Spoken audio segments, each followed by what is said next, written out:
estás? Bienvenido, bienvenida a nuestro tercer episodio de nuestro podcast Realidad Alterna. Yesenia y Abelardo. Al micrófono. Conversaciones que nos mueven. Bienvenidos. Y el día de hoy te tenemos un episodio preparado que tiene que ver con, creo que los retos más importantes de nuestra vida.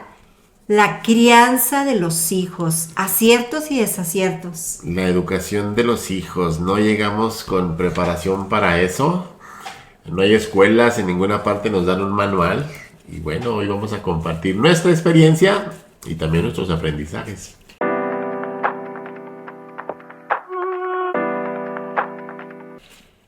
Mira que los hijos vienen a movernos, a ser maestros en nuestra vida. ¿Quién está de acuerdo conmigo?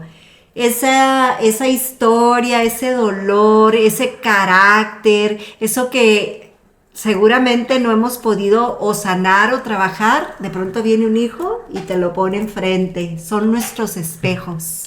Sí, nuestros espejos, pero también nuestros maestros que vienen a mostrarnos, como bien dices, eso que no nos hemos atrevido a resolver en nuestra propia vida. Llega tu hijo y te dice, ya sé, ahí traes algo que no has resuelto. Esa herida emocional, ese pendiente, incluso esa información ancestral que no hemos querido voltear a ver. Y bueno, para abrir boca con este tema tenemos mucho que compartirte, pero a mí me gustaría empezar con cómo fue nuestra historia siendo papás. Ups. Híjole. Empieza tú, Abelardo. Complicado. ¿Qué es para un hombre?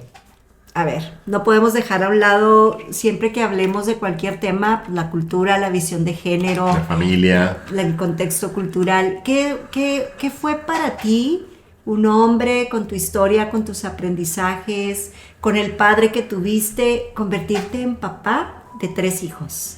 Sí, pues es que en automático asumes que la educación simplemente ya la traes y que la puedes transmitir.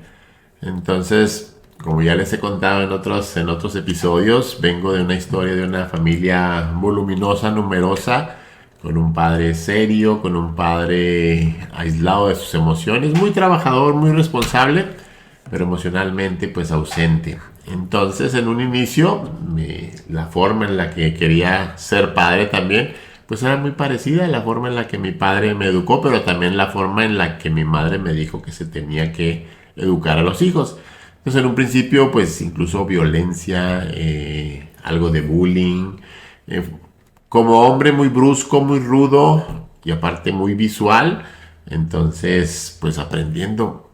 Pues echando a perder se aprende, dice el refrán, pero en el caso de los hijos es complicado aceptar un refrán así de duro, Sí, porque estás hablando de vidas, estás hablando de seres humanos, y fue complicado entenderlo desde un principio, educando desde la violencia, educando desde la obediencia, porque yo lo digo, porque así es, Así porque debe mi mamá ser. y mi abuelita me dijeron, porque mi papá y mi abuelito me dijeron, y sin cuestionar y sin dudar, simplemente repitiendo el patrón de educación de cómo se vive o de cómo se es papá. Y yo por mi cuenta, si pudiera, tengo muy clara la experiencia de ser mamá por primera vez de mi hijo el mayor, mi hijo Abel, cómo me movió la vida, de verdad. Esto que cuentan, a ver, todas las experiencias que tienen que ver con la cultura, y no está exenta la experiencia de ser mamá, pues está muy romantizada, ¿no? O sea, hay que ser mamá, es lo más lindo que te puede pasar. Y a ver, yo no estoy diciendo que no, ha sido una experiencia linda, con un montón de aprendizaje, pero qué difícil, es una experiencia muy difícil y de eso nadie habla. O sea, está tan romantizado que, bueno, yo decía, tener un hijo, va a ser así como siempre en estado sublime, maravilloso, lleno de amor. No, hombre, pues ¿cuál?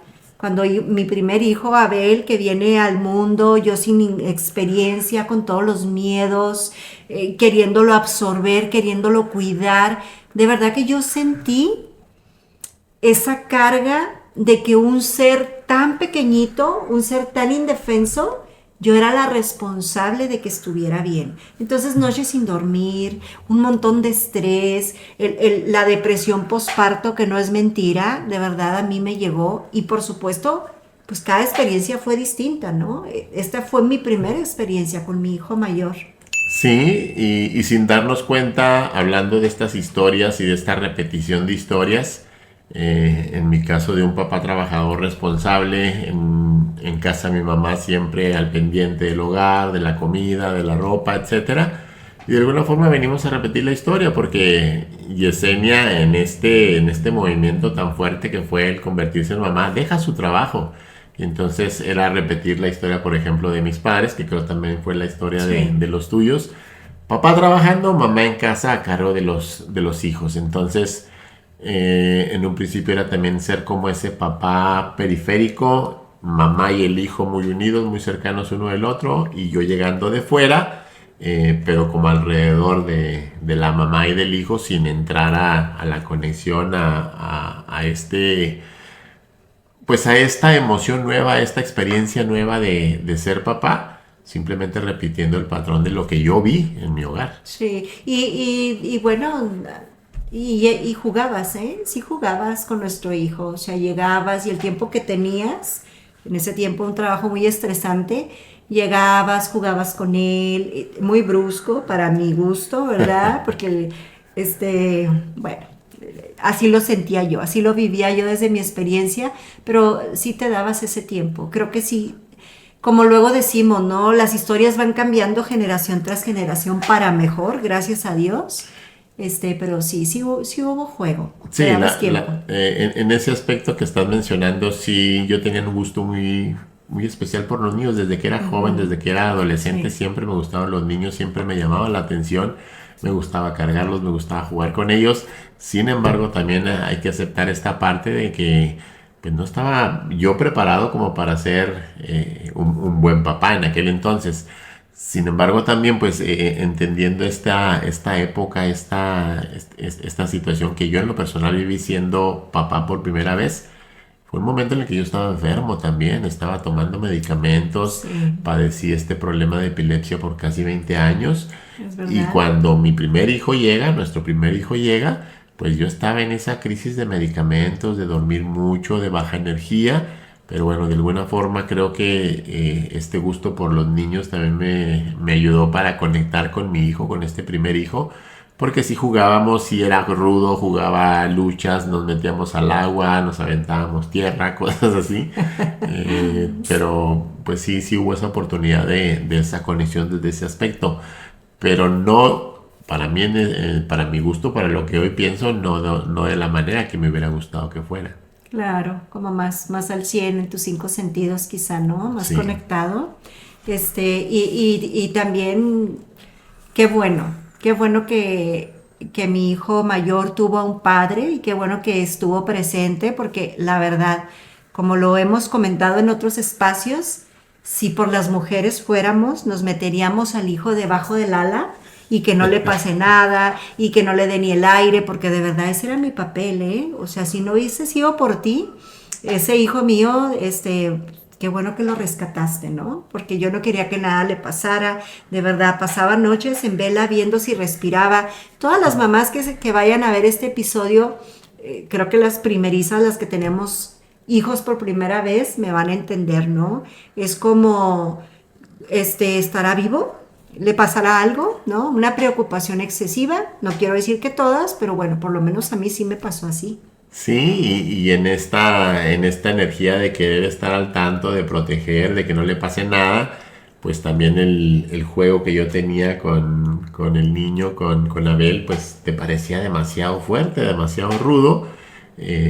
Pero bueno, luego fuimos entendiendo y acomodando estas ideas, pero sí es cierto, la mujer tiende mucho en este sentido a adueñarse de los hijos, a apropiarse de los hijos, son míos, yo los educo, yo los crío, yo los cuido, y a veces inconscientemente y también por aprendizajes no dan espacio a que el hombre haga también su papel. Y el hombre también desde una postura cómoda, viendo que esa situación se presenta, dice, ah, pues suelto y ahí que se quede, ¿no? Sí, este es todo un tema, que Sí. podríamos profundizar y que bueno, seguramente lo haremos. Las mujeres necesitamos hacernos a un lado para que el hombre pueda entrar. Los hijos están conectados a la madre pues, por un hilo de oro, ¿no? Digamos, por este amor incondicional. Y el papá solo puede llegar al hijo a través de la madre. Si la madre no lo permite, si la madre se interpone, es difícil para papá llegar a conectar con su hijo. Sí, y en ocasiones puede ser hasta complicado porque como papá a veces hay que quitar a la mamá de esa posición para poder llegar al hijo. Nunca violentamente, siempre desde hablarlo, desde platicarlo, pero en ocasiones sí reclamando esa posición que Sí. la vida nos da la oportunidad de ejercer y darle esa parte al niño porque también lo Sí, necesita. qué valioso que lo digas así, Abelardo, porque si hay hombres que están viendo este podcast, creo que es un llamado para los hombres. Reclama tu lugar. Tu lugar es importante en la vida de tus hijos. Los hijos son 50% mamá y 50% papá. Mujeres, hagámonos más conscientes. Eso de que yo soy madre y padre y yo todo terreno y seguramente sí, si te tocó de eso, hacer de eso, porque papá pegó y huyó, porque se fue por cigarros y nunca volvió, o sea, pues tuviste que entrarle y no es lindo y no es fácil, pero el lugar del padre nadie lo puede ocupar. Papá es papá y mamá es mamá. Así es, y a veces en este movimiento que se crea a veces por las circunstancias, pues viene esta tendencia de la mujer también a sobreproteger, de alguna forma hasta asfixiar a aquel niño, aquella niña, por la ausencia de papá, y entonces pues viene esta frase, como bien dices, yo soy mucha madre, yo soy padre y madre, no hace falta nadie más. Pero inconscientemente y a nivel energético, claro que hace falta la figura paterna, hace falta la figura de ese padre, de esa persona que participó en la formación de aquel nuevo ser. Aunque lo queramos esconder, aunque lo queramos minimizar, tiene una importancia relevante. Sí. ¿Cómo puedes hacer visible la figura de un padre cuando no está presente, cuando no está físicamente? Yo he escuchado mujeres que dicen, bueno, es que aunque quiera, pues él no les habla, no hace llamadas, no, o dice que pasa por ellos y no llega. Y a mí lo único que me queda compartir desde lo que yo he aprendido es que el papel que las mujeres tenemos en esos casos es hablar bien al hijo de su padre. No decir mentiras, no decir cosas que no son, pero hijo, tú eres producto del amor. Cuando tú fuiste engendrado, te deseábamos, te queríamos. Tú eres 50 papá y 50 mamá. Y eso es suficiente. Y si el hijo tiene la oportunidad de poder expresar, hacer preguntas de su padre, o sea, no podemos agarrar una goma y borrar al papá, ¿verdad? Así hacer como que no existió, porque estamos borrando el 50% de ese hijo. Y luego los hijos y las hijas que no tienen a su padre en su corazón, pues van lacios por la vida. Sí, entonces como bien dices, no se trata de mentir, pero sí se trata de reconocer lo que sí hubo. Y al menos la vida está ahí de este ser, ¿no? Cosas tan simples como, qué bonita mirada tienes, se parece a la de tu papá, Sí, tus manos, qué fuertes, así las tenía tu papá. Entonces, esos pequeños reconocimientos, aunque mínimos, le hacen un bien claro. bastante grande a ese niño, a esa niña. Por el contrario, como a veces hay enojo, hay esta deseo de venganza, esta inconformidad por Sí, lo que sucedió, piensas o piensa la mujer que hay que darle la torre a ese hombre, pero el problema es que no le estás dando en la torre a ese hombre, le estás dando en la torre a tu hijo, limitándole la posibilidad de esa aceptación y de esa conexión con quien le dio la vida, quieras o no, le participó en generar esa vida. Y el más afectado, la más afectada es esa niña, es ese niño que no tiene la oportunidad de reconocer que hay algo en él o en ella de aquel hombre. Entonces, más que insultar, más que decirle todas las cosas malas que pasaste a causa de él, es reconocer lo que sí hay, es hacer estos detalles más que nada pensando en tu hijo, en tu hija. sí, totalmente. Y bueno, aquí voy a poner limón en la herida, ¿verdad? La pregunta aquí sería, ¿quién escogió ese padre? ¿Verdad? Porque hablando por lo menos en este plano terrenal, quien escogió al padre, pues fue la mamá, ¿no? Y obviamente hay situaciones extraordinarias, ¿no? Eventos violentos, situaciones complicadas que también traen a la vida seres humanos, hijos, hijas. Sin embargo, pues bueno, también hay formas de resolverlo gracias pues a la psicología, a la terapia, todo este proceso energético que se puede vivir para sanar esas heridas tan fuertes, pero nunca limitando al hijo o a la hija en la parte del reconocimiento de aquel hombre del que viene. Sí, exacto. Sí, sí, tienes toda la razón. Es que si hay, y bueno, este es todo un tema, ¿verdad? A lo mejor no entramos profundo hoy, nada más ponerlo sobre la mesa, visibilizarlo. Si hay un padre violento, si hay un padre alcohólico, con adicción, bueno, pues el hijo quizá esté en riesgo, o seguramente esté en riesgo, sobre todo si es menor de edad. Pero a la parte puntual de que el hijo pueda reconocer a su padre, ese es mi padre. Mi padre tiene un problema o de adicción o no se hizo responsable de mi crianza, Nunca pero lo conocí. nunca lo conocí, pero tengo un padre. O sea, y se llama tal, o se murió, o tuvo un accidente, pero yo vengo de un padre. O sea, creo que aquí lo importante es, y de esto hablan varias teorías, no eres el hijo de la nada, ¿no? O sea, no se te borró. Tu padre está o en un reclusorio, o está en la cárcel, o pasó de esto, pero vienes de él. Y entonces, eres esto, cuando fuiste concebido, te esperábamos. Lo que haya pasado después, la historia lamentable que se haya vivido, esa es otra historia. Y creo, yendo un poquito más profundo a esto, solamente lo pongo aquí para que lo pensemos. El problema es que cuando no se reconoce al padre en estas situaciones, estamos hablando de cosas muy lamentables, hay una repetición inconsciente. Como no puedo expresar a mi padre y como no puedo decir que fue mi padre, que vengo de él, que lo extraño, que me hubiera gustado, que fuera diferente, como se anula la expresión, el hijo tiende a repetir la historia, ¿no?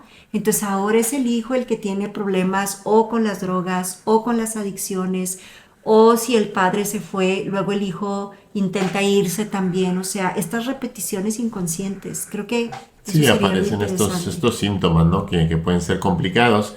Y como existe ignorancia, se oculta lo que pasó por vergüenza, por miedo, por enojo, se oculta la información a ese niño, a esa niña o a ese joven incluso, pues bien sucede esta repetición de patrones, pero sobre todo al momento de querer resolverlo y no entender de dónde ni por qué, pues se puede ser un poquito más complicado que teniendo la información de con precisión qué sucedió con ese hombre Claro. que me dio la vida, o en el caso contrario, porque también puede ser la mujer la que Claro. abandonó, la que se fue.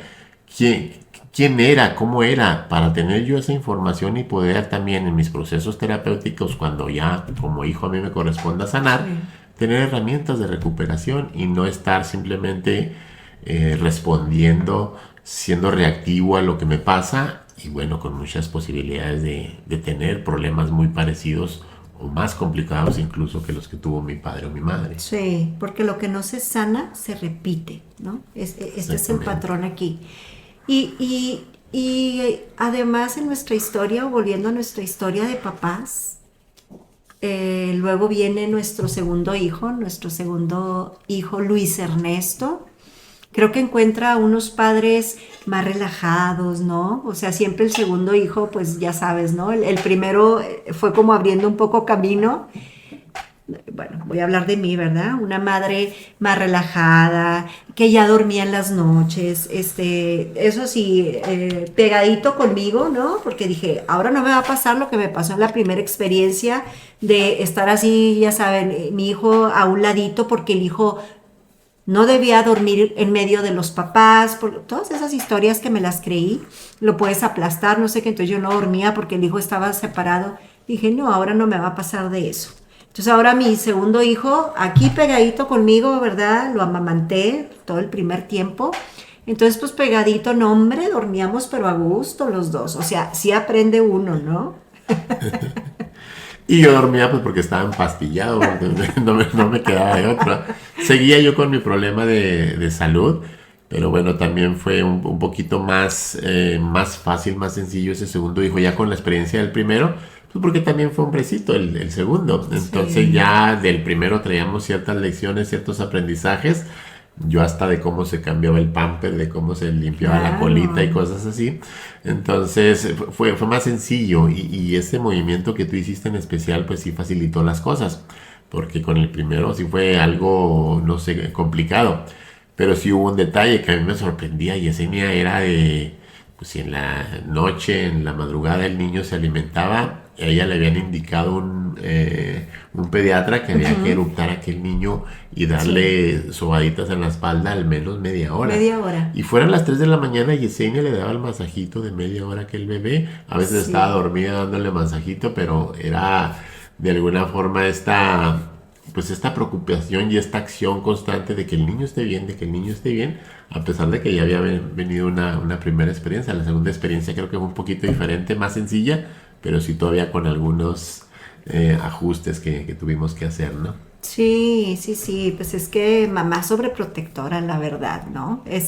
Sí, llama suelta y que íbamos a los columpios, no sé si te acuerdas, y no, hombre, pues en el primero era estar viendo, ¿verdad? Si caía bien, si no caía, y el segundo era como, no, sí va a caer, ¿no? Que se deje caer. Ya, ya por default ya aprendió el otro, ¿no? Sí, entonces bueno, sí, definitivo, cada hijo es una experiencia distinta, nosotros somos diferentes, los padres, entonces también hacemos que los hijos sean distintos. ¿Y qué tal con nuestra tercera hija? Que llega la tercera y es niña, es Es mujer, mujercita. tenga, Para mí Caterina. sí fue un shock a mí sí me dio un shock de verla salir aquella niña blanca, blanca, blanca en el día del parto y verla así, pues una niña distinta. Obviamente el pañal no se cambia igual que de un niño, Ujú. pues ciertamente su físico un poco más frágil, entonces como con más cuidado, como con más tiento era cuidarla, moverla, cambiarla, pero también bueno, más adelante con el avance de los años, pues también aprendiendo a cómo crece una niña, cómo se educa una niña, cómo se le acompaña a una niña, porque sí es muy diferente de verlo como un hombre.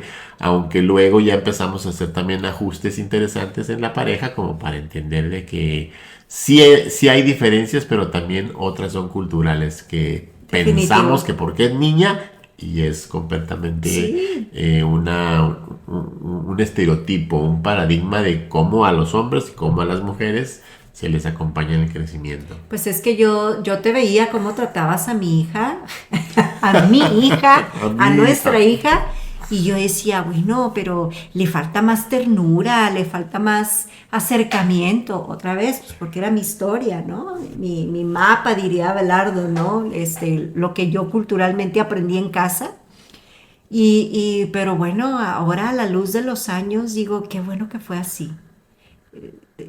Tienes una excelente relación con nuestros tres hijos. Sí, sí, pero claro, fue aprendizaje, porque como les digo, venía yo de un aprendizaje de muy poca emoción, muy poco acompañamiento del hombre hacia los hijos, y empiezo yo a tener mi propia experiencia. Lo que sí traía muy marcado y que afortunadamente me di cuenta era esa violencia en la educación, del Sí, regaño, del manazo, de la obediencia, y si no lo haces como yo te digo que se hace, pues había problemas y en ocasiones hubo ese manazo, esa nalgada, algo de lo que me arrepiento impresionantemente y que hoy lo veo con toda claridad, pero en ese momento mis ojos estaban nublados simplemente por el paradigma, ¿no? De cómo se educa a los hijos. Me recuerdo jalarle sus orejitas de pequeños cuando hacían una sí, travesura, cuando cometían alguna falta y era violento. claro. Pero la respuesta surgía automática. ¿De dónde venía? Pues de mis introyecciones, de mi herencia y de mi forma en la que me educaron, que brotaba en automático desde el sistema nervioso y simplemente era aplicar aquel correctivo sin siquiera detenerme a analizar, a pensar, bueno, ¿y por qué? ¿Y por qué? Y en realidad amerita esto, es una forma correcta de educar, de enseñarle el camino a los hijos. Y bueno, afortunadamente tuve esta conciencia en los primeros años de nuestros hijos y pudimos hacer ese cambio, ese Sí. ajuste. Qué fuertes son los aprendizajes, ¿verdad? Porque yo Muy recuerdo fuertes.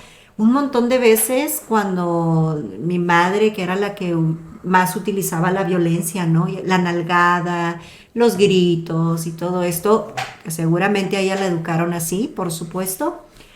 Yo me acuerdo que yo decía, cuando yo sea mamá, yo no les voy a gritar a mis hijos. Yo no quiero que ellos vivan, que sientan, que sufran esa impotencia que se siente. No, hombre, pues más tardé en tener los hijos que volver a repetir la historia. Por supuesto que los primeros años de gritos, hasta que haces conciencia y dices, ¿qué estoy haciendo? No, no quiero repetir esto.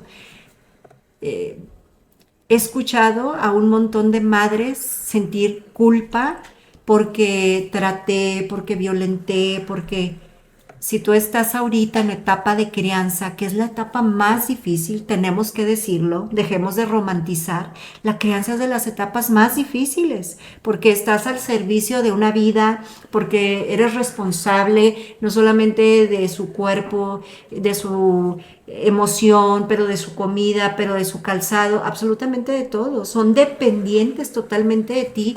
Es muy cansado, es mucha responsabilidad.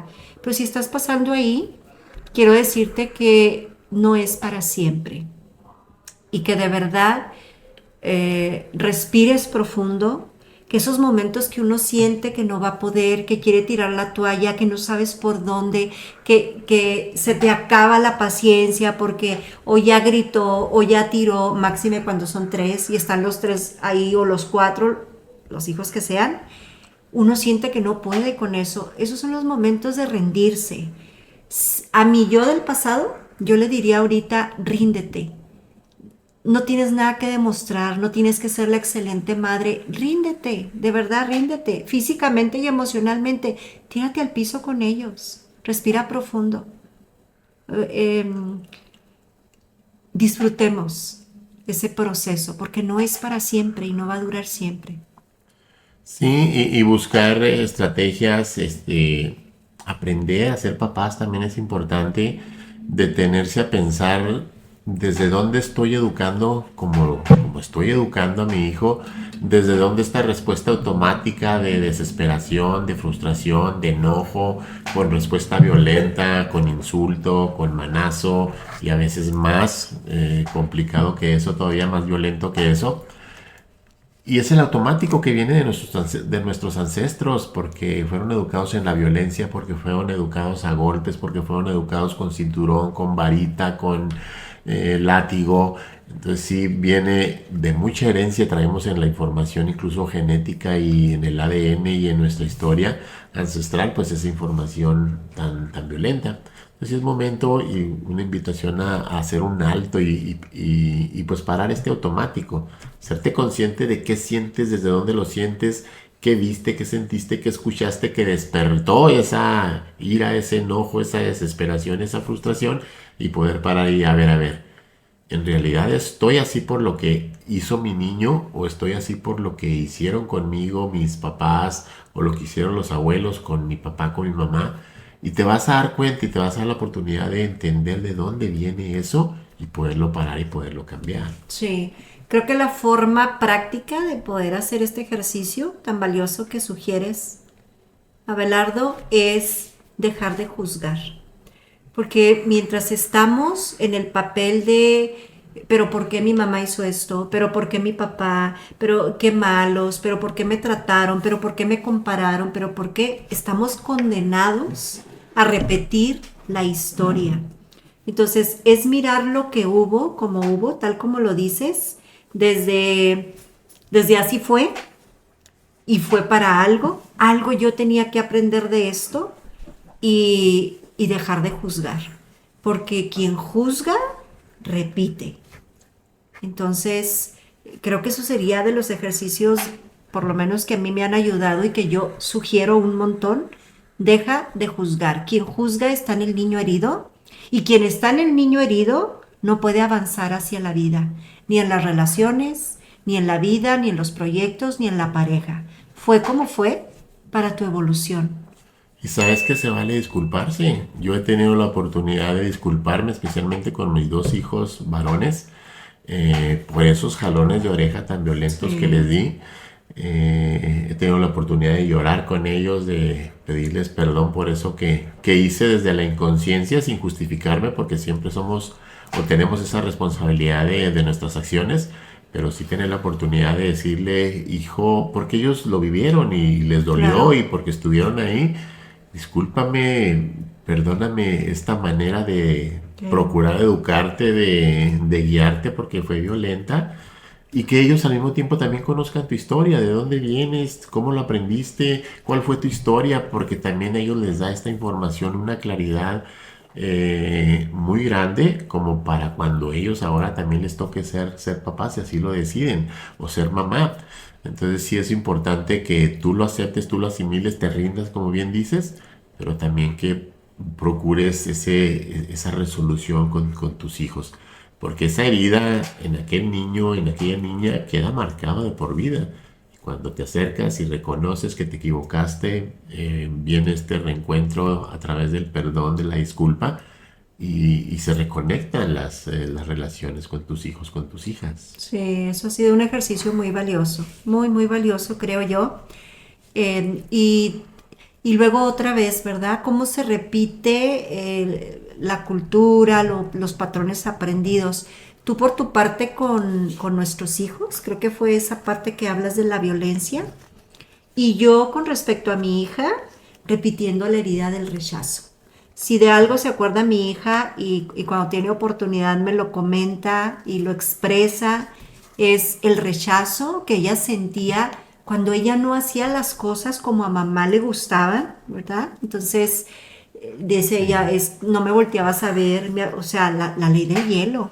Y entonces yo veo a mi niña, más o menos a la edad que mi hija narra esto, yo me veo a mí misma siendo ignorada por mi mamá, porque mi mamá también estaba enojada porque no hice lo que ella decía, o porque contesté, o porque grité, o porque tiré la leche, o porque...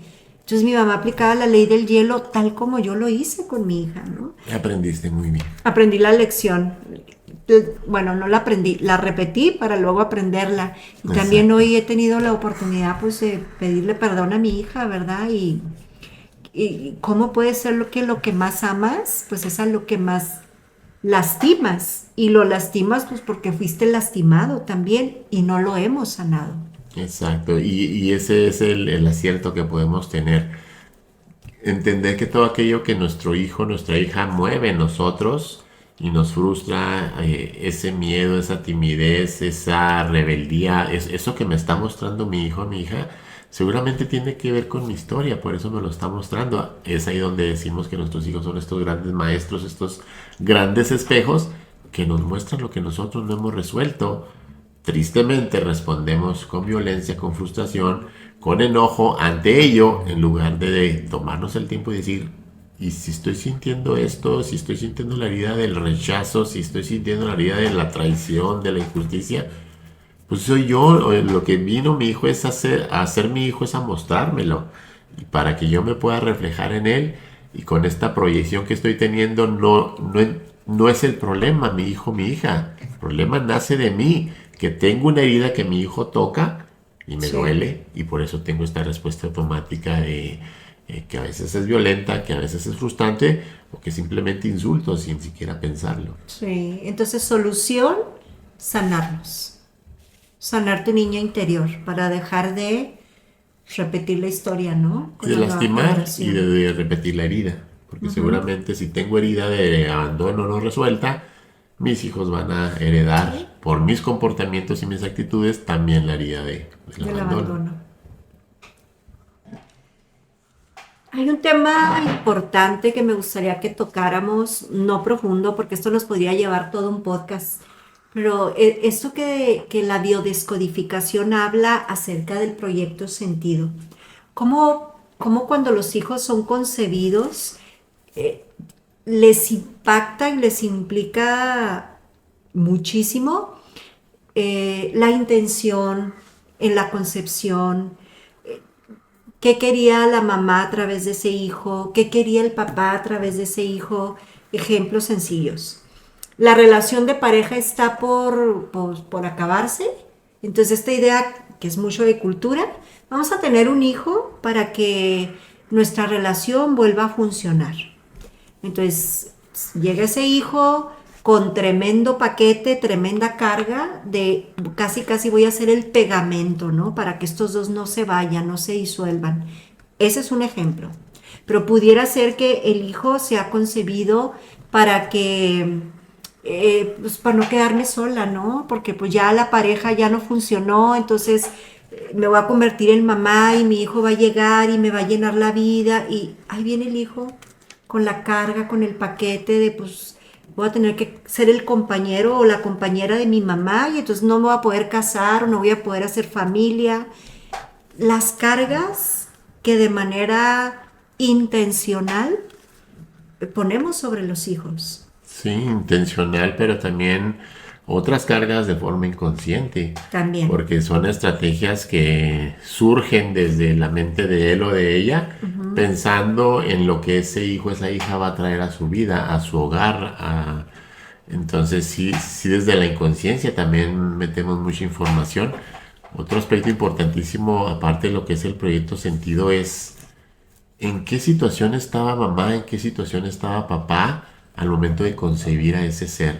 Él estaba estresado, preocupado por la economía, estaba por irse de la ciudad, ella estaba con miedo, ella estaba tal vez enferma. ¿Qué vivían ellos dos en el momento de la concepción? Y también muy importante, ¿qué experiencias tuvieron, sobre todo emocionales y de vida, al momento de que el bebé estaba en el vientre de ella? Porque pensamos que todo el entorno que vivió ella y él mientras el bebé estaba en la pancita, pues como que no pasa nada, pero ya hay evidencias muy claras de que el estado emocional que la mamá está viviendo le da un impacto impresionante a ese bebé y también el del papá, porque es importante recordar de dónde venimos. Ponte a pensar tan solo cómo es posible que de un esperma y de un óvulo que se unen en aquella relación íntima entre hombre y mujer, nace la vida. En un principio son dos pequeñas células que se unen y forman un pequeño cuerpo, que luego son dos células, que luego son cuatro, que luego son ocho. ¿De dónde viene la información? ¿Cómo es que esas pequeñas células pueden manifestar luego un cuerpo completo con órganos, con cerebro, con corazón, con hígado, riñones, piel, pies, dedos? Es impresionante la transformación. Pero el origen es energía y es información. ¿Qué información? La de la creación, pero además la del papá y la de la mamá. Claro, vienen implícitas, ¿no? Es tan importante esto que acabas de comentar, Abelardo, porque a ver, un ejemplo, cuando el primer hijo es mujer, las mujeres, y esto lo podemos ver en árbol transgeneracional, cuando una hija nace y es la primogénita, trae todas esas cargas o esas expectativas que mamá y papá tenían y que en esta cultura es tan importante que nazca primero un hijo varón porque el apellido y la descendencia y no se va a acabar ahí la especie y todas esas, que es pura cultura, todo eso nos han enseñado. Entonces hay como una expectativa alrededor del primer hijo de que sea varón. Cuando llega hija, esa hija nace con un montón de cargas. Porque cuando estaba en el vientre materno ya había toda esta percepción alrededor, ya mamá estaba o preocupada o contenta o inquieta porque ahí viene mi hijo y resulta que no, que es hija. Entonces los programas estos que llegan las mujeres de tengo que demostrar casi siempre, y no es regla, pero bueno, es común que cuando una mujer nace siendo la primera, es una mujer echada para adelante, es una mujer que viene a demostrar que valió la pena, queriendo agradar a papá, muy trabajadora, pero de pronto también con una energía masculina, porque es como, soy el varón que estabas esperando. Sí, que en esta búsqueda del reconocimiento, ¿no? Y de cubrir la expectativa que había detrás de su nacimiento. Entonces, todo esto es energía, todo esto es información que aquel bebé recibe estando en el vientre. Entonces, imagínate esta escena, ¿no? Como si pudieras recordarlo cuando tú estabas en el vientre. ¿Qué escucharías a tu papá decir? ¿Qué escucharías a tu mamá decir mientras tú estabas en la barriga ahí dentro? Pues muy a gusto, muy cómoda, pero seguramente ya con cierta incertidumbre, con cierta duda de, hijo, le están esperando un Claro. hombrecito y les voy a salir yo con mi gracia. ¿Qué va a pasar? No me van a querer, no me van a aceptar. Pues voy a tener que demostrarles que sí valió el esfuerzo, que sí valió la pena este proceso de embarazo, a pesar de que llegue yo. Sí. Y a ver, vamos a historias reales. ¿Qué podría haber estado? Ahora vamos a tu concepción o a la mía, Abelardo.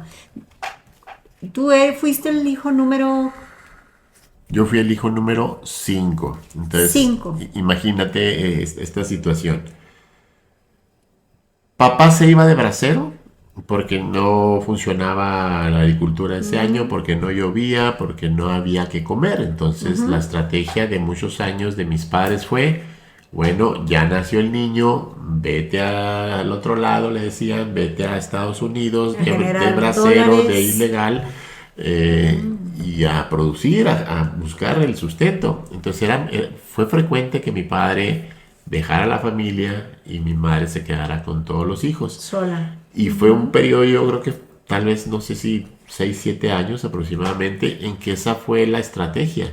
Sí. Llegaba papá, hacía nuevo bebé, Y se se iba. embarazaba mamá, oye, vas a tener que ir a trabajar. Entonces se llevó otra vez, mamá cuidando sola de los hijos, nacía otro, papá se iba a buscar el sustento, regresaba, otro hijo, Ahora, nacía, se iba a buscar el sí. sustento. Ahora imagínate tú en el vientre de tu madre, lo que dijiste hace un momento, ¿no? ¿Qué estaba viviendo esa madre? ¿Qué miedos? Ahí viene el niño. ¿Con qué lo vamos a mantener? Necesitamos otro cuarto en la casa. Y era el quinto. Y eras Ya era el el quinto quinto. hijo. Mi mamá tenía 30 años cuando yo tenía 1 año. O sea, imagínate, de los 19 años se unió a mi padre y al año ya estaba teniendo el primer bebé.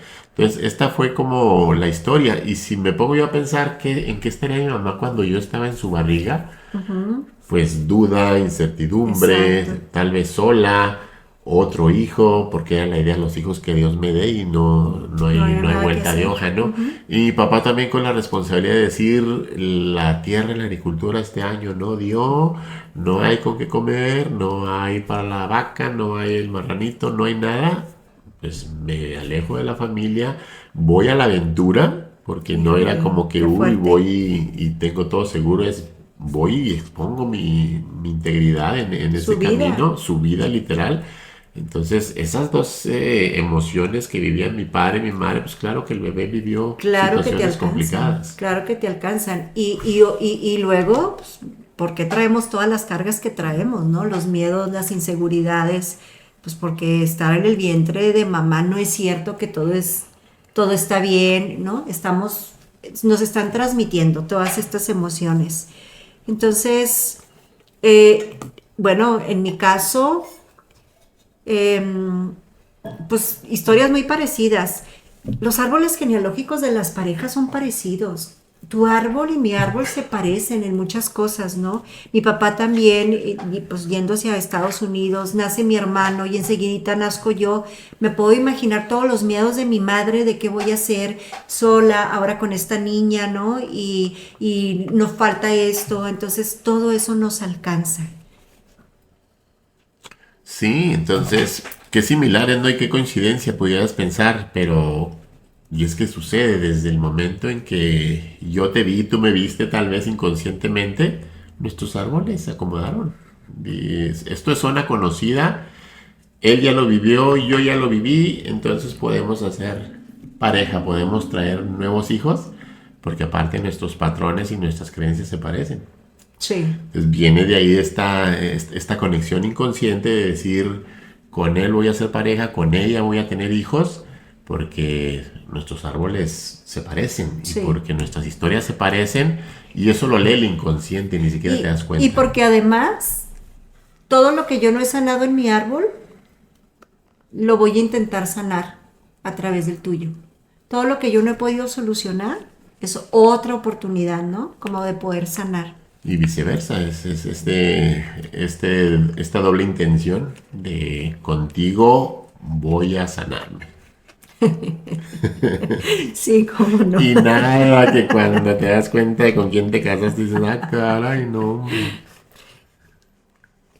Y volviendo otra vez a la cultura, esto de que los hijos son míos, me pertenecen, tienen que pensar como yo, sentir como yo, son una extensión mía, más te vale que estudies esta carrera, más te vale que tengas este tipo de pareja, ahí te lo haya, este control que a veces por ser los papás creemos que podemos ejercer sobre los hijos, qué violento, ¿no? Sí, porque pensamos que somos dueños de nuestros hijos. Tú eres mío. Yo puedo hacer contigo, yo puedo decidir por ti, yo puedo imponerte a ti. ¿Qué vas a estudiar? ¿Qué vas a hacer? ¿Qué no vas a hacer? ¿Qué no vas a estudiar? ¿A qué te vas a dedicar? ¿La pareja que vas a tener? Pues sí es algo que genera un conflicto muy muy fuerte en las familias. Esta idea de, como en nuestra familia todos hemos sido doctores, médicos, te toca ser médico. Como venimos de una familia de abogados, abogado. Como venimos de una familia de ingenieros, pues te toca ser ingeniero. Cuando aquel joven, aquella niña muy probablemente tenga pues gusto por la música, gusto por el deporte, gusto por la pintura, y ni siquiera le gustan las matemáticas que a ti te encantaban o para los que tú eras bueno. Sí, es un estrés impresionante. Yo fui orientadora varios años, casi 17 años en el nivel medio superior, y me tocaba todo el estrés de los jóvenes. Ya nada más llegaban a quinto semestre que tenían que empezar a sacar ficha a la universidad, no sé qué, elegir carrera, y empezaba el estrés y la angustia. Las oficinas se llenaban, había líneas, ¿no?, de los jóvenes en sufrimiento, en estrés, en pánico algunos, pero es que tengo que estudiar tal carrera porque mi mamá ya me dijo, porque mi papá espera de mí, porque no sé qué, pero no sé si me gusta o no quiero.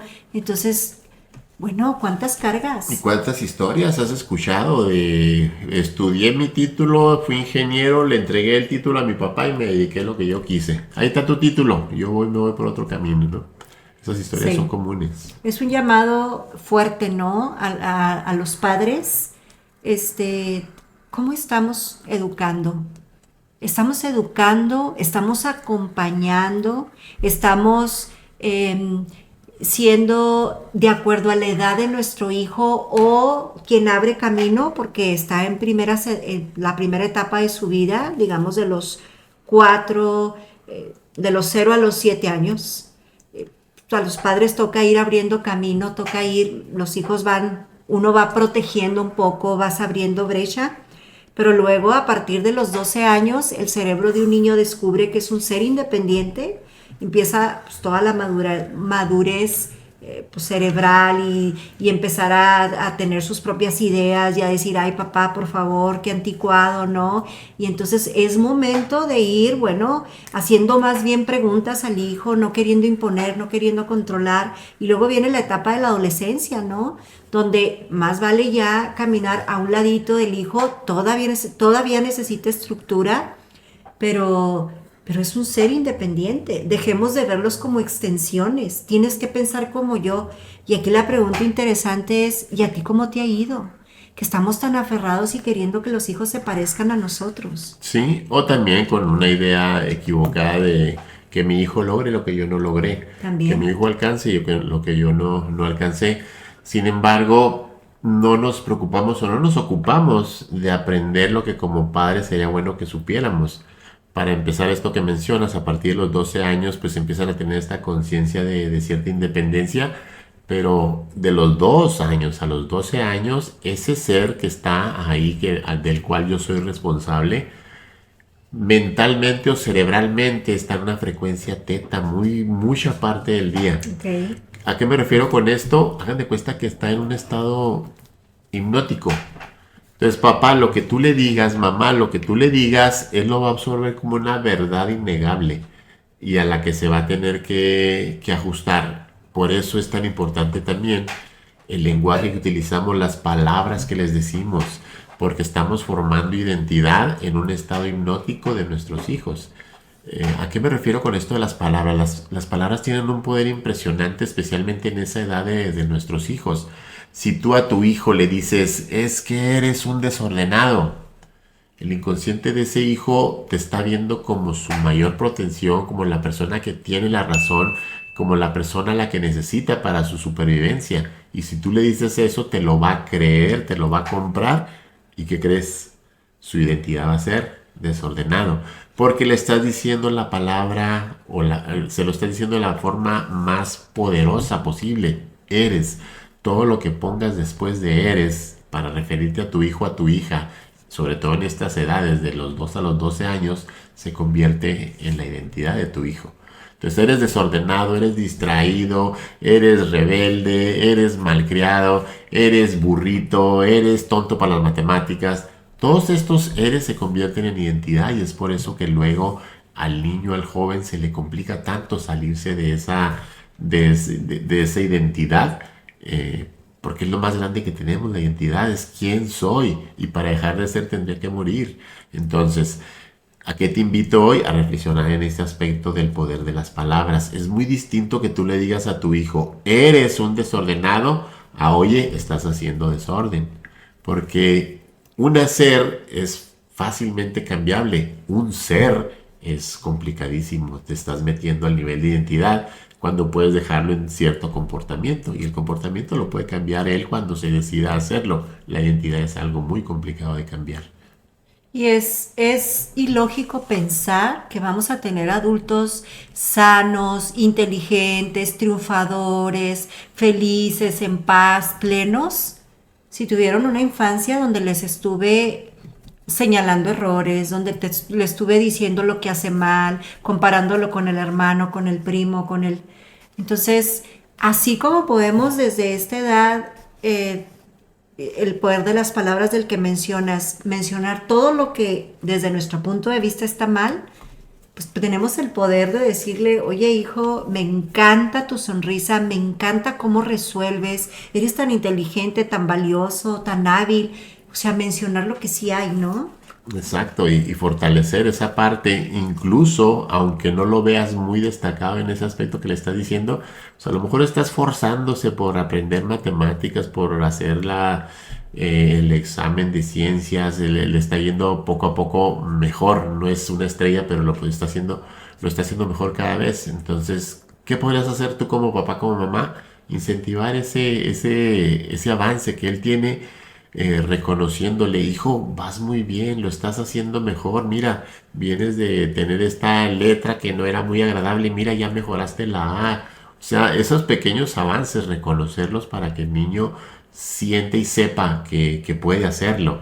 Y obviamente combinado con esta parte de que eres talentoso, eres inteligente, porque a lo mejor no lo es tanto, pero como se lo estás diciendo, la estrategia de él se va a convertir muy pronto en su identidad, esa inteligencia y esa habilidad y ese talento. Y hay una frase que dice, y sorprende a tu hijo siendo eso que es. A lo mejor no, a lo mejor la inteligencia no es numérica, pero es muy inteligente emocionalmente o socialmente. Ah, bueno, refuérzale eso, ¿no? Hácelo ver porque él no lo ve. O artísticamente, o Eres muy buen artista, de inteligencia distinta. eres muy social, eres esto, ¿no? Muchos Oye, amigos. se te da mucho esta habilidad, ¿no? Porque no se trata de mentir, ¿no? Exacto. Se trata de resaltar lo que hay para que haya más de eso. Incentivar aquello en lo que él se esfuerza y también lo que notas que le gusta. Claro. Y estas son las edades tempranas. ¿Qué pasa cuando los hijos van a la adolescencia? Esa edad tan temida por los padres, porque también, pues, claro, ¿cómo no va a ser una edad temida si estamos en una cultura castrante, controladora? A ver, les voy a decir esto con mucho respeto, pero tengo que decirlo.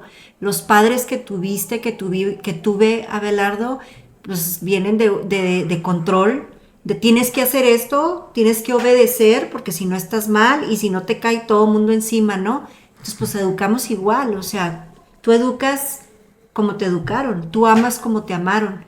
Entonces, pues vivimos en una cultura castrante, violenta, donde no se puntualiza o la reflexión o la libertad, sino el obedecer. Y entre más obedezcas, qué buen hijo eres, bravo, excelente, me haces quedar bien ante los demás.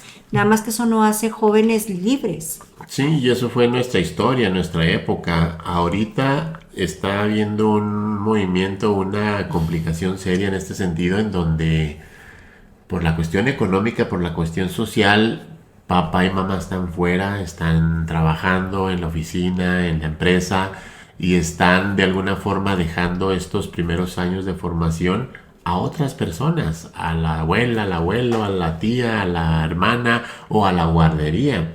Entonces, hay detrás de esto un gran nivel de culpa que no nos permite ser más pragmáticos y más inteligentes al momento de educar a nuestros hijos. Esta culpa lo que promueve de alguna forma, pues es querer resarcir todo lo que no les estoy dando a mis hijos con objetos, con aparatos, con regalos, con cosas materiales, como tratando de suplir lo que no les estoy dando emocional y de tiempo para la calidad de vida que ellos necesitan, con la que ellos crecerían de una forma más sana. Entonces también hay una complicación muy seria en este sentido, en donde por esta culpa no estamos siendo responsables de una mejor educación, de más conexión y de más responsabilidad a la hora de criar y de formar a estos hijos. Sí, el papel que mamá tiene en la vida del hijo, nadie lo va a poder ocupar. Ni una abuela, ni una tía. El papel que papá tiene en la vida de un hijo, nadie lo puede ocupar. O sea, la chamba que nos toca no la va a poder hacer nadie. A veces, pues por cansancio, porque a la mamá le tocó trabajar y a veces pues hasta doble turno y todo esto, pero es muy importante que sepas y que sepamos que tu papel y lo que a ti te toca nadie lo va a poder hacer. Exacto, y a veces por esta confusión que nos genera esta culpa, equivocamos el camino, y a veces también por la idea equivocada de que necesitamos estar todo el día con ellos. Yo te voy a dar un tip ahorita. Si tú estás en esta situación en donde el trabajo te demanda mucha parte del día y a tu hijo, no sé, lo ves una hora en el día, si esa hora en el día, es más, 10 minutos que le des a tu hijo de calidad, a tu hija de calidad, donde estamos tú y yo platicando cómo te fue en la escuela, qué hiciste, qué dudas, en qué te ayudó, qué pasó con tu amiguito, qué te dijo el maestro, un tema entre tú y yo, 10 minutos diarios. Con eso ese niño, esa niña va a sentir tu presencia, va a sentir tu amor, va a sentir que estás ahí para él, para ella. Y si nos quisiéramos ir profundos, yo te invitaría a que reflexionáramos a quién te pareces cuando estás tan ocupado, tan ocupada, teniendo dos trabajos, teniendo que solucionarle las broncas o a tu hermana, o a tu amigo, o a tu mamá, o a tu papá, que tienes que ocupar el tiempo afuera y no lo puedes ocupar adentro. ¿A quién te pareces? ¿De quién estás repitiendo la historia? Porque a lo mejor estas reflexiones nos dan respuesta, y a lo mejor no es el trabajo, a lo mejor es que me estoy pareciendo mucho y estoy educando como me educaron. Volvemos al origen, ¿no? A lo que hay de fondo. Y en relación a los adolescentes, entonces, a mí me gustaría traer una frase y ponerla aquí para que la pensemos juntos. Esta juventud que ya no tiene valores, estos jóvenes que están haciendo lo que quieren, bueno, yo he aprendido algo. Nuestros jóvenes no la tienen sencilla. Están encontrando un mundo que no construyeron ellos. Los valores que tenemos hoy lo construimos nosotros, los adultos, los que les antecedieron. Entonces, ellos tienen doble trabajo ahora, porque están encontrando un mundo, primero, que no construyeron, con todos los problemas que les hemos dejado, con todas las situaciones que hay, y tienen que encontrar la forma de cómo sí vivir o cómo sobrevivir, pero encima con padres ocupados, pero encima lidiando con la tecnología, pero encima, o sea, no la tienen sencilla. Creo, a manera personal, que lejos de juzgar y señalar y los jóvenes y no sé qué, es guardemos silencio y acompañémoslos y hagámosles preguntas, porque el reto lo tienen ellos. Sí, están viviendo un momento que a nosotros no nos pasó ni por la mente Exacto. que pudiera suceder con la tecnología, con la inteligencia artificial y con esta soledad en la que están Exacto. viviendo, viniendo de padres tan ocupados, pero también con una economía y con una sociedad tan, de alguna forma, extraviada en el sentido de darle importancia solamente al aspecto económico, que no digo que no sea importante, es muy importante, pero si toda la atención se va solamente a un aspecto de la vida, estamos descuidando la salud, estamos descuidando las conexiones, las relaciones, la familia, estamos descuidando a nuestros hijos, estamos descuidando la relación que tenemos con ellos, y obviamente que eso es complicado y muy complicado para nuestros hijos, para los jóvenes de hoy, que prácticamente los educa el internet, que prácticamente los desarrollan habilidades en los videojuegos y todo esto. Acompañemos, ¿no? Creo que esa es la puerta de salida. Más presencia, tocarlos. O sea, en la edad de la adolescencia, cuando el hijo está perdido, cuando no sabe qué hacer, tócalo. A veces es en silencio que necesitamos acompañar, a veces es, pues es presencia. Es presencia, es más que decir, es más que sermones, es aquí estoy. ¿Cómo te puedo ayudar? ¿Cómo salimos adelante? Estamos juntos en esto, no estás solo, no estás sola.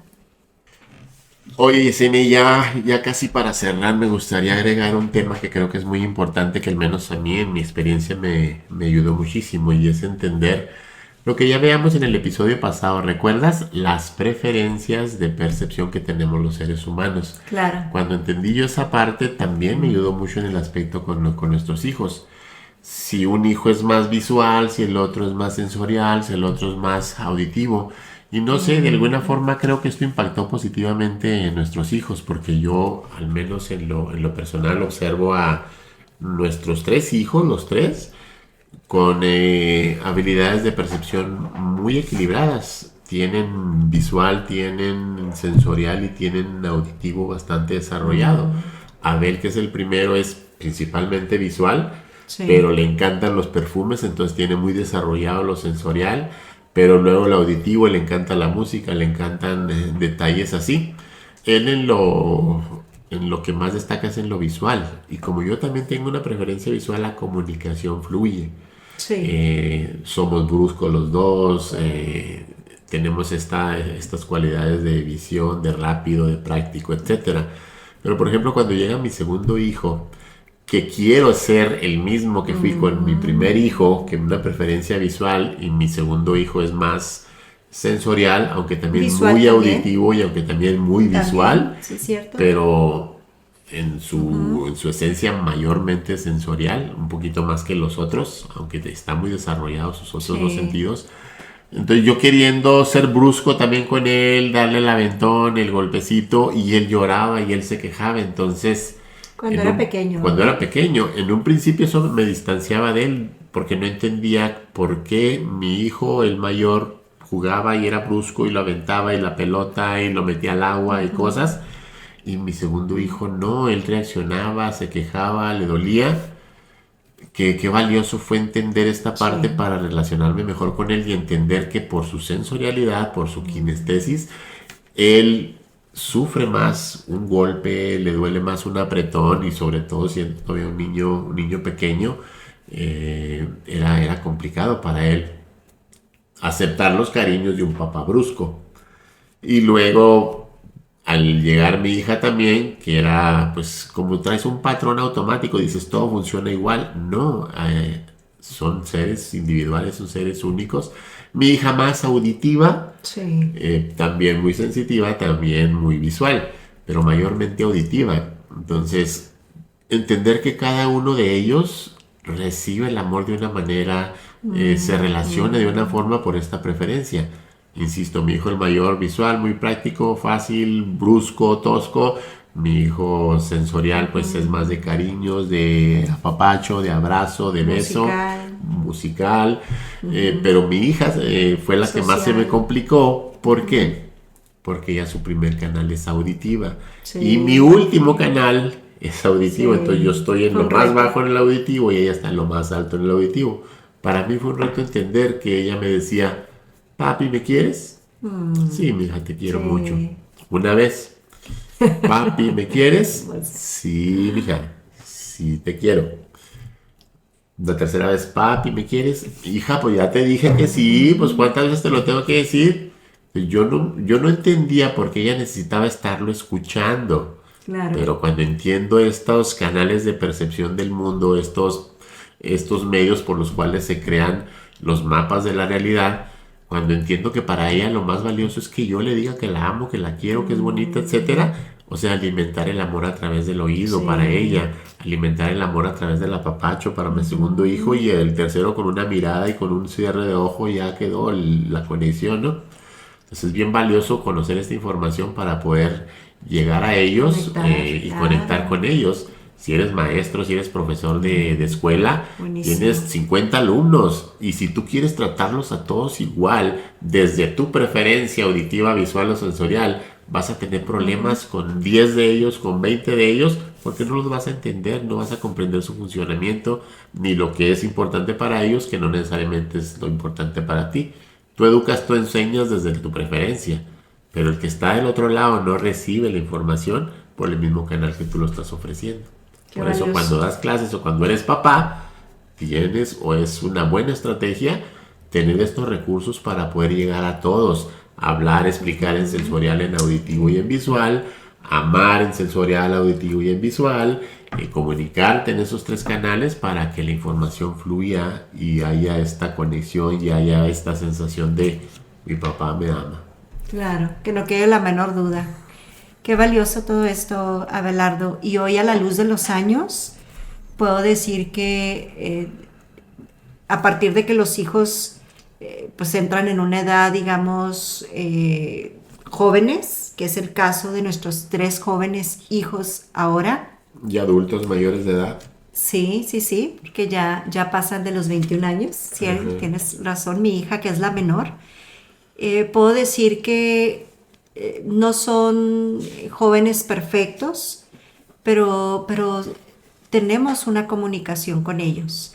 Eh, Sé que son jóvenes felices haciendo lo que hacen, que les falta, seguramente tienen planes, proyectos, metas, pero me siento satisfecha, me siento en paz. Y lo que más me ha servido en la relación con mis hijos es verlos a ellos. Si tú tienes hijos ahorita en edad, a partir de edad adulta, que ya podrían ser independientes, digamos, económicamente, emocionalmente, ¿no? No quiero decir que nunca está de más el abrazo, el apapacho, pero ya ellos podrían abrirse camino. Creo que lo que más funciona es que los puedas ver a ellos, que dejemos de tener expectativas, que dejemos de esperar que se comporten, que hagan, que sean, que digan. Es verlos, es darnos el tiempo de decir, mi hijo Abel es Abel, mi hijo Luis Ernesto es Luis Ernesto y mi hija Estefanía es Estefanía. Y no se parecen a nadie y no tienen que ser como nadie, son como ellos mismos. Creo que eso ha sido por mucho lo que a mí me ha permitido tener una relación cercana, amorosa, de entendimiento, de compañía, pero también de alejarme en momentos que hay que alejarme, porque los papás creemos que somos indispensables en la vida de los hijos y sobre todo a estas edades, pues uno ya camina detrás, ya no enfrente, a veces a un lado, pero ya máximo, mayormente detrás de ellos. Observando y al fin de cuentas es respeto, es reconocimiento, es permitir que el otro siga su camino y como bien dices, detrás, haciendo guardia, ahí dando recomendaciones, dando tal vez algún consejo, pero ya entendiendo desde hace mucho que no son nuestra propiedad, que son seres humanos que vienen a tener una experiencia, que tienen su inteligencia, que tienen su capacidad y su talento para tomar decisiones y que lo más que podemos hacer es respetarlas y de alguna forma hacer recomendaciones y consejos con respeto y sin imposición para que permitamos que ellos den esa posibilidad de experimentar, de conocer y de saberse independientes, libres y pues con todas las posibilidades por delante de vivir vidas mucho mejor que las nuestras, mucho más felices, mucho más libres, y eso es un regalo que podemos a través de ellos hacernos una vez que vemos este resultado. Sí. Bueno, Abelardo, con lo que a mí respecta, decirte que creo que a mis hijos les gusta el padre que eres, porque lo han expresado, porque los veo. Veo cómo la relación ha avanzado enormemente y ahora que son jóvenes adultos, pues creo que están felices, satisfechos y en crecimiento y has contribuido un montón para que eso suceda. Afortunadamente, pues tuve la fortuna y la experiencia y también las decisiones tomadas de conocerme, de entenderme, de ver mi historia, de llorar sanando heridas de la infancia, de meterme a procesos de programación neurolingüística, pero también de sanación emocional, pero también de física cuántica y cosas así que me han ayudado a entender el comportamiento humano, pero sobre todo pues poderlo poner en práctica con mis hijos. Y Claro. por otro lado, pues mis hijos encantados con la mamá que tienen, porque no solamente es mamá, es una amiga, es una consejera, es a veces incluso terapeuta, a veces incluso dando recomendaciones, hablando de la pareja, de las relaciones, pero también con los amigos, pero también con estas situaciones que pueden también presentarse de la bebida, las sustancias, los ambientes, todo eso que un joven puede experimentar en su entorno y tener de alguna forma la tranquilidad y la certeza de que van a tomar buenas decisiones. Sí, qué bueno. Pues seguimos avanzando, seguimos acompañando. Yo espero que este episodio te haya dado algo de luz, algo de orientación. Quisimos compartirte nuestra historia porque obviamente no es perfecta, pero en el camino hemos aprendido cositas. Estuvimos como muy conectados emocionalmente, ¿no? En esta charla, porque pues te vas a la historia, a cuando nació tu hijo, tu hija, cuando tuviste retos, situaciones, cuando no entendías, no sabías qué hacer. Es como que te conecta todo eso emocionalmente, pero finalmente pues estamos todavía en el proceso de ser padres y de seguir aprendiendo y seguir entendiendo y ayudando a otros, ¿por qué no? A través de este medio, por ejemplo, de contarte nuestra historia y de decirte qué hicimos, cómo lo hicimos, y si algo te puede servir, pues qué maravilla, Claro. qué bendición. Hay una estrategia que yo le recomiendo mucho a la gente, por ejemplo, a los que están con niños pequeños, Ok. niños desde recién nacidos hasta adolescentes. Hay una estrategia neurolingüística que ayuda mucho. Se llama hipnopedia. Ok. Háblale a tu hijo mientras duerme, háblale a tu hija mientras duerme y dile todo lo que no tienes tiempo de expresarle en el día a día. Ok. Que la amas, que es inteligente, que es talentosa, que es lo más maravilloso que te sucedió en la vida. Eso es como generar esa presencia que tristemente en ocasiones por el trabajo, por las prisas, por Ujú. el estrés no nos alcanzamos a dar tiempo de hacerlo. Bueno, ocúpate 5 minutitos después de al menos de unos 10 minutos de que ya cayó dormido, dormida. Háblale suavecito, pausado, no para despertarlo, sino para que refuerces el amor que despierta en ti, el amor que le tienes, esa maravilla y esa gran felicidad que trajo a tu vida. Todo eso reconócelo mientras duerme y no te asustes porque a veces lo vas a ver que se ríe, la vas a ver que, Ok. sí, te va a contestar, está dormida, no te asustes, está recibiendo tu mensaje. Es una estrategia que vale oro, incluso pues, se puede hacer de forma seria y profesional, con audio, con música, con mensajes puntuales. Si el niño o la niña ya está presentando alguna sintomatología emocional o cosas Esto es así, para ¿no? niños pequeños, ¿verdad? Hasta adolescentes Hasta todavía funciona. adolescentes, correcto. Pues un gusto, eh, mujer, hombre, que nos acompañas. Queremos formar esta comunidad de personas conscientes. Yesenia y Abelardo, con la intención de servirte. Y déjanos tus comentarios, te leemos. No olvides también darle aquí al me gusta, comparte el video con tus amigos, con tus amigas. Y sobre todo, tócale a la campanita para que te avise cuando estamos subiendo nuevos programas. Seguiremos en activo esperando servirte, que este contenido que estamos haciendo te ayude mucho. Somos Yesenia Abelardo Al micrófono. Conversaciones que nos mueven. Nos vemos en el próximo episodio. Que estés muy bien. Hasta luego.